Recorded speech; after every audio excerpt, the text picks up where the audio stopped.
I'm Rosemary Jean Thompson, and welcome to this edition of UBC's Next Big Thing.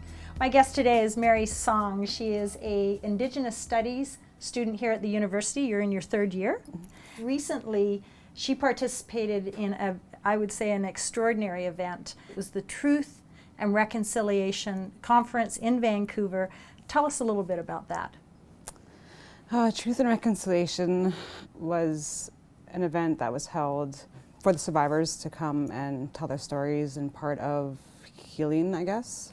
And which survivors are we talking about specifically? Survivors of the residential schools. It was very touching for me because my mother attended the school, and I think it was more of an emotional thing than anything. It was anger, sad, kind of everything. And when they were telling their stories, I guess it was more in-depth for the feelings that listening to how it's affected their children, what they've gone through, the lives that their children leave.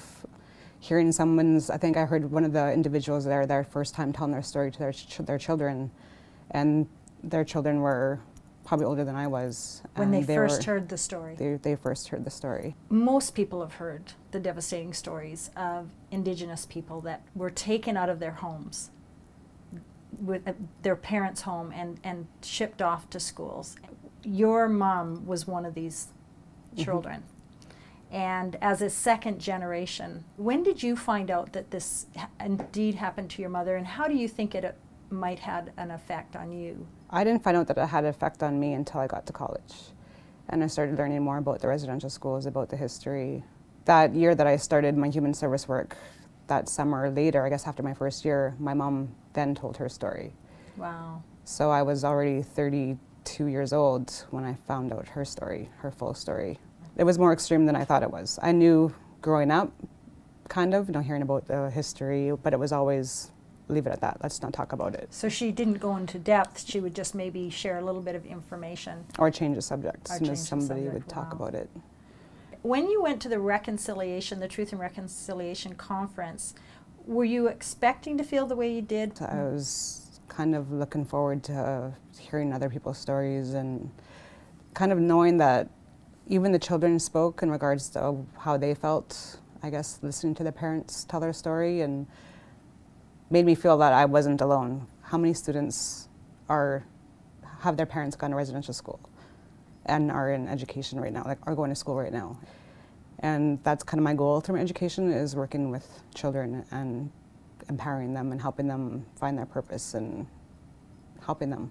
Do you think having an understanding and listening to the stories that you heard at the conference and just knowing your mom's story, that will make a difference to the approach that you'll take with your life and how you share with others and how you do the work that you're being trained to do? What I've learned through my past and the behaviors and wanting to, I guess, to keep quiet of what was happening at home because of the effects of the residential schools and what it brought on to my growing up and my childhood.